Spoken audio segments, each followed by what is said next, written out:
বিয়ের 15 দিন পর থেকেই শুরু হয়ে গিয়েছিল লড়াই। লড়াই মানে শাশুড়ি বৌমার লড়াই। সেনবাড়িতে বউ হয়ে আসার আগেই উর্মিলা বুঝে গিয়েছিল শাশুড়ির অপছন্দের বউ হয়েই সে আসছে। শর্মিলার মোটেই পছন্দ ছিল না উর্মিলাকে। শর্মিলার পছন্দে বা অপছন্দে কী বা যায় আসে? পছন্দ তো অয়নের। অয়ন মানে শর্মিলার একমাত্র ছেলে। মিয়া বিবি রাজি তো ক্যা করেগা কাজী। ছেলের বিয়ে দেওয়ার জন্য উঠে পড়েই লেগেছিলেন শর্মিলা। আত্মীয় স্বজন থেকে শুরু করে এমনকি অয়নের বন্ধু বান্ধবকেও বলতে শুরু করলেন একটি ভালো মেয়ে দেখে দেওয়ার জন্য। একদিন শর্মিলাকে ডেকে অয়ন নিজেই বলল, দেখো মা, আমার বিয়ে দেওয়ার জন্য তোমাকে আর কষ্ট করে মেয়ে খুঁজতে হবে না। আমার পছন্দ করা আছে একজনকে।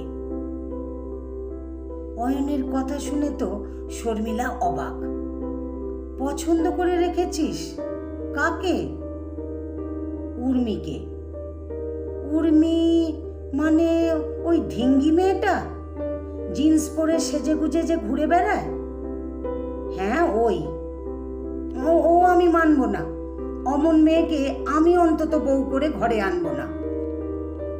তুমি না আনলেও আমি আনবো। কি বলছিস তুই? মেয়েটার চালচলন দেখেছিস? ভাবলি কি করে ও সংসার করবে? যা সাজগোজের বাহার। আমি সব জানি। ও ভালো মেয়ে মা, আমি ওকে ভালোবাসি। শর্মিলা রাজি না থাকলেও অয়ন উর্মিকে ছাড়া কাউকে বিয়ে করবে না সে কথা বাড়িতে জানিয়ে দিল। ছেলের মতের বিরুদ্ধে যেতে পারেনি শর্মিলাও। অমত থাকা সত্ত্বেও ছেলের বিয়েটা শেষ পর্যন্ত উর্মিলার সাথেই দিতে হলো। উর্মিলা ভালো রকম জানে তাকে পছন্দ নয় শাশুড়ি শর্মিলার।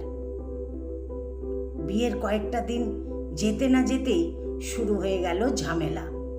শর্মি আর উর্মির দ্বন্দ্ব। উর্মিলার সব কিছুতেই অপছন্দ শর্মিলার। কোনো কিছুতেই যেন ভালো চোখে দেখে না। বিয়ের কয়েকটা দিন পরে শর্মিলা উর্মিকে জানিয়ে দিল, শোনো, এই বাড়িতে থাকতে গেলে ওই বিউটি পার্লারের কাজটা তোমাকে ছাড়তে হবে। প্রতিদিন বেরিয়ে যাবে, ও সব চলবে না। উর্মিলাও কম যায় না, বলল, তা কি করে হবে? বিয়ের পর বিউটি পার্লারের কাজটা আমি যে করব সেটা অয়নকে আগে থেকে বলে দিয়েছি। ও তো মানা করেনি আমাকে, তাই আমি তোমার এ কথা রাখতে পারবো না। তারপর থেকে অশান্তির আগুন লেগে গেল বাড়িতে। শুধু এটা নয়, আরো কত কি। ঘুম থেকে দেরি করে ওঠা যাবে না, জিন্স চুড়িদার কুর্তি পরা যাবে না, মোবাইল নিয়ে থাকা যাবে না, সব কিছুতেই না আর না। শর্মিলা একটার পর একটা ফরমান জারি করলো উর্মিলার ওপর। উর্মিলা তাতে অতিষ্ঠ হয়ে উঠতে লাগলো। অয়নকে বলতে গেলেই অয়ন উর্মিলাকে বলতো, আমি বা কি করব? কিছু বলতে গেলেই আমার সাথেই মায়ের অশান্তি হয়ে যাচ্ছে। ও তুমি যা ভালো বোঝো করো। এদিকে উর্মিলার শ্বশুর অলোক আবার একেবারে ভালো মানুষ। না পারে উর্মিলার হয়ে বলতে, আর না পারে শর্মিলাকে কিছু বলতে। বললেই আরো ঝামেলা। উর্মিলা ভাবল, এই শাশুড়িকে বশীকরণ করতে না পারলে সংসারে শান্তি আসবে না। 4 মাসের মধ্যেই উর্মিলা শাশুড়িকে বশ করে ফেলল। তারপর থেকেই তো সংসারে শান্তি ফিরেছে। উর্মিলা যখন দেখল বুঝিয়ে সুঝিয়ে কোনো কাজ হবে না, তখন শর্মিলার ওপর প্রয়োগ করলো নতুন থিওরি। যে কোনো প্রকারে শাশুড়িকে জব্দ করতেই হবে। যেমনি ভাবা তেমনি কাজ। পরের দিন সকালে উর্মিলা ঘুম থেকে তাড়াতাড়ি উঠে চা তৈরি করে নিয়ে একদম শর্মিলার ঘরে। চায়ের কাপ হাতে উর্মিলাকে দেখে শর্মিলা তো অবাক। মুখের দিকে তাকিয়ে আছে শর্মিলা। চায়ের একটা কাপ অলোকের হাতে আর একটা কাপ শর্মিলার হাতে দিয়ে উর্মি বলল, মা, তুমি আমাকে যা যা বলো, মানে যেগুলো করতে বারণ করো, আমি ভেবে দেখলাম তুমি ঠিকই বলো। তোমার কথা শুনে চলা উচিত। আমি এই বিউটি পার্লারের কাজটা ছেড়েই দেব। তোমার কথা মেনেই চলবো এবার থেকে। এমন কথা শুনে অলোক উর্মিলার মুখের দিকে তাকিয়ে আছে। একটু সন্দেহের চোখে শর্মিলাও দেখছে উর্মিলাকে।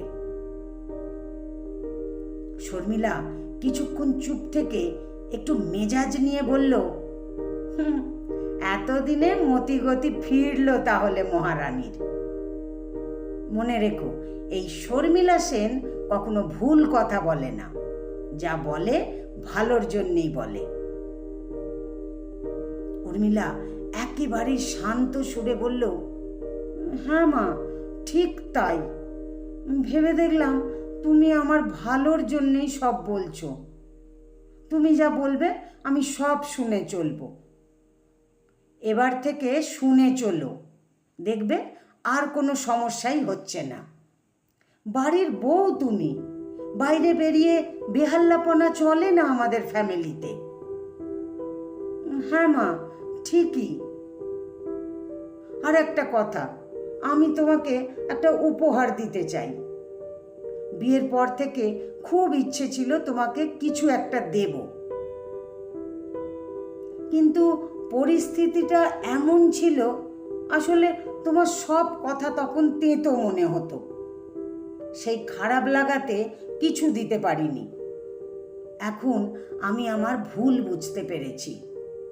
একটা গিফট না দিলে মনে হবে আমি তোমাকে ভালোই বাসতে পারিনি। তাই ঠিক করেছি তোমাকে একটা দামি স্মার্টফোন কিনে দেব আমার নিজের টাকাতে। একটু অবাক চোখে শর্মিলা তাকায় উর্মির দিকে। কি বললে?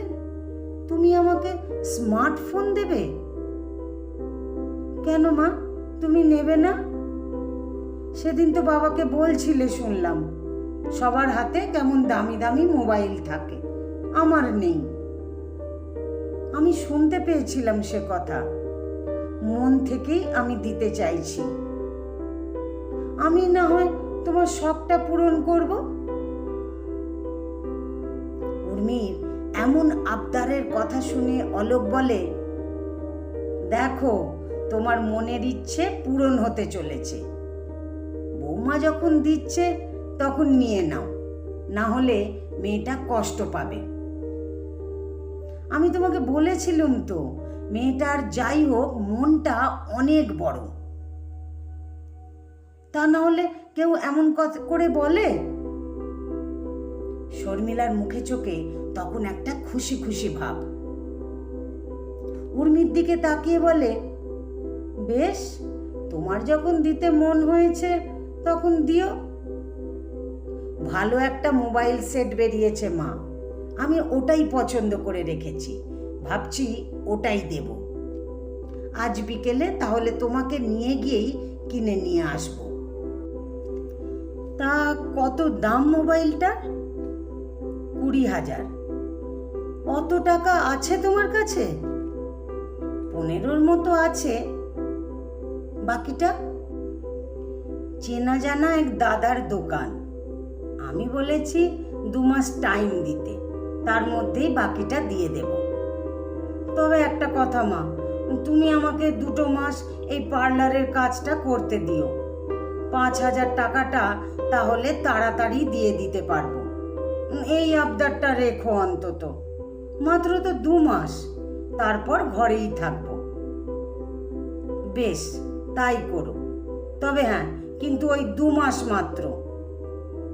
কথাটা বলে শর্মিলা অলোকের মুখের দিকে তাকায়। অলোক বলে, তাহলে আর কি, বিকেলে চলে যেও বৌমার সাথে। উর্মিলা 20,000 টাকা দিয়ে একটা অ্যান্ড্রয়েড ফোন কিনে দেয় শর্মিলাকে।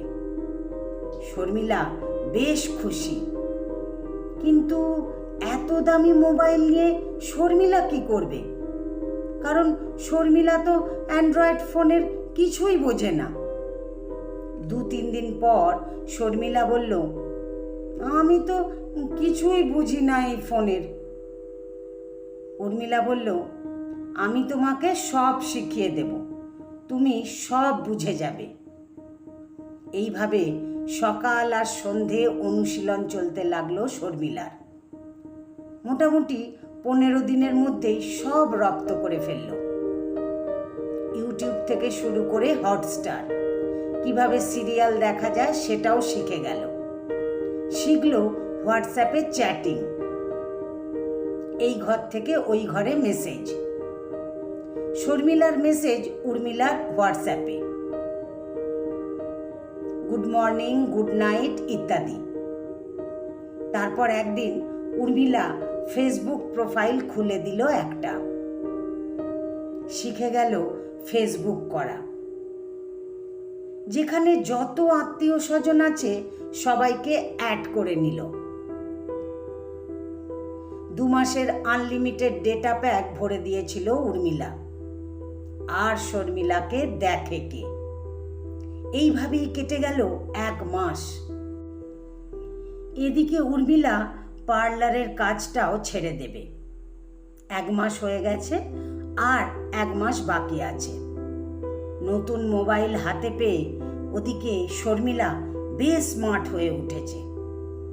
একদিন সন্ধ্যেবেলায় বসে উর্মি শর্মিলাকে বলল, এই ফেসবুক কাউকেই হারিয়ে যেতে দেয় না মা, সবাইকেই খুঁজে দেয়। শর্মিলা অবাক হয়ে বলে, মানে? হ্যাঁ মা, তোমার পুরনো বন্ধু যাদের সাথে আর দেখাই হয়নি, অথচ তাদেরকে মনে পড়ে এখনো, তুমি তাদের খুঁজে পেতে পারো। কিভাবে পাবো? সার্চ অপশানে গিয়ে নাম দিয়ে সার্চ করলে পেতে পারো তাদের। এখন তো সবাই ফেসবুক করে। তারপর আর কি, একে একে পুরনো কয়েকজন বন্ধুকে অ্যাড করে দেয় উর্মিলা। তারপর তাদের সাথে কথা, মেসেজ করা, ভিডিও কল করা, তাদেরকে বাড়িতে আসার জন্য ইনভাইট করা। একটার পর একটা কার্যকলাপ চলতে লাগলো শর্মিলার। 2 মাসের মধ্যেই শর্মিলা মোবাইলে সব কিছু শিখে নিল। মোবাইল হাতে নিয়ে দিন শুরু হয়, আর মোবাইল হাতে নিয়েই ঘুমোতে যাওয়া। আর এতেই অলোক তিতিবিরক্ত হয়ে উঠল। অলোক বিরক্ত হয়ে শর্মিলাকে বলে, তোমার কি কোনো কাজ নেই? এই মোবাইল নিয়েই সবসময় পড়ে আছো। একদিন তোমার এই মোবাইলটাই ভেঙে দেব। কিনে দেওয়ার ক্ষমতা হয়নি, তার আবার বড় বড় কথা। হাত দিয়ে একবার দেখো তুমি। বলতে গেলে এক প্রস্ত ঝগড়াই হয়ে গিয়েছিল অলোকের সাথে। তবে আগের মতো খিটিমিটি ব্যাপারটাও শর্মিলার মধ্যে নেই। উর্মিও বেশ মজা পাচ্ছে। তারপর থেকে 2 মাস কেটেছে। একদিন সকালে ঘুম থেকে উঠে শর্মিলা ছুটে এসেছে উর্মিলার ঘরে। বৌমা, দেখো তো, মোবাইলটা আর কাজ করছে না। তোমার শ্বশুর মনে হয় কিছু করে দিয়েছে। ও তো আমার ভালোটা সহ্যই করতে পারলো না কোনোদিন।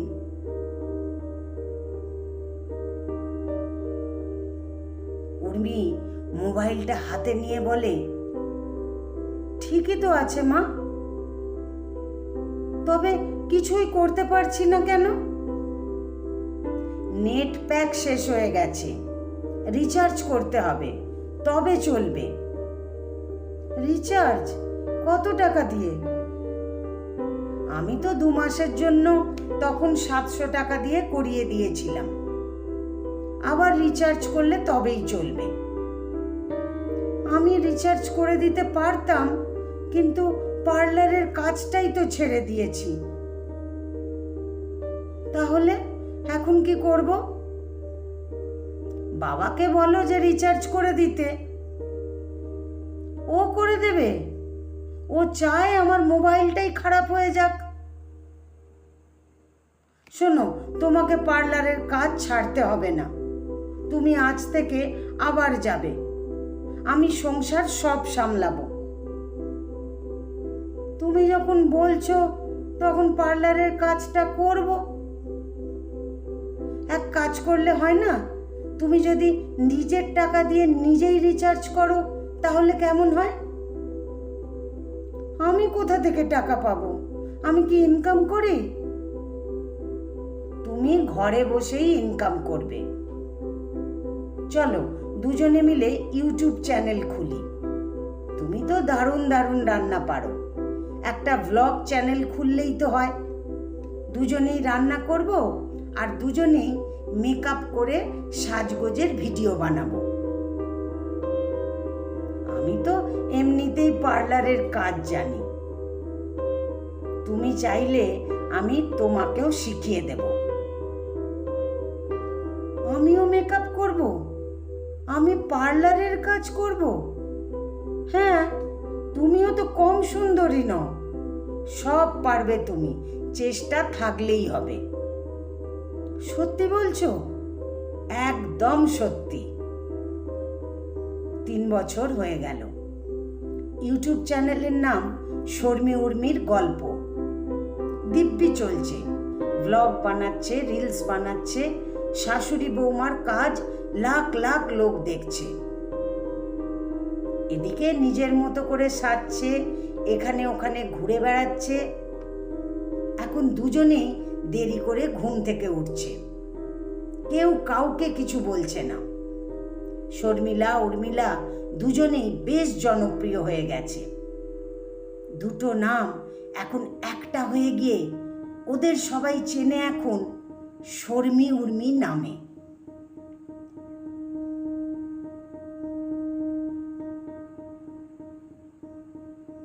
কলমে সরজিৎ ঘোষ। আমার গল্পটি যদি ভালো লাগে তাহলে একটা লাইক দিয়ে আপনাদের মতামত কমেন্ট বক্সে জানাতে ভুলবেন না। ভিউয়ার্স চয়েস অনুযায়ী আমার বেশ কিছু সেরা গল্পের ভিডিও লিংক এই ভিডিওর ডেসক্রিপশন বক্সে দেওয়া আছে, চাইলে শুনে নিতে পারেন। এরকম নতুন নতুন গল্প শোনার জন্য ফেসবুক থেকে যারা আমাকে শুনছেন ফলো করে দেবেন, আর যারা ইউটিউব থেকে শুনছেন আমার ইউটিউব চ্যানেলটিকে সাবস্ক্রাইব করে আমার সাথেই থাকবেন। ধন্যবাদ আপনাদের সবাইকে এতক্ষণ সঙ্গে থাকার জন্য।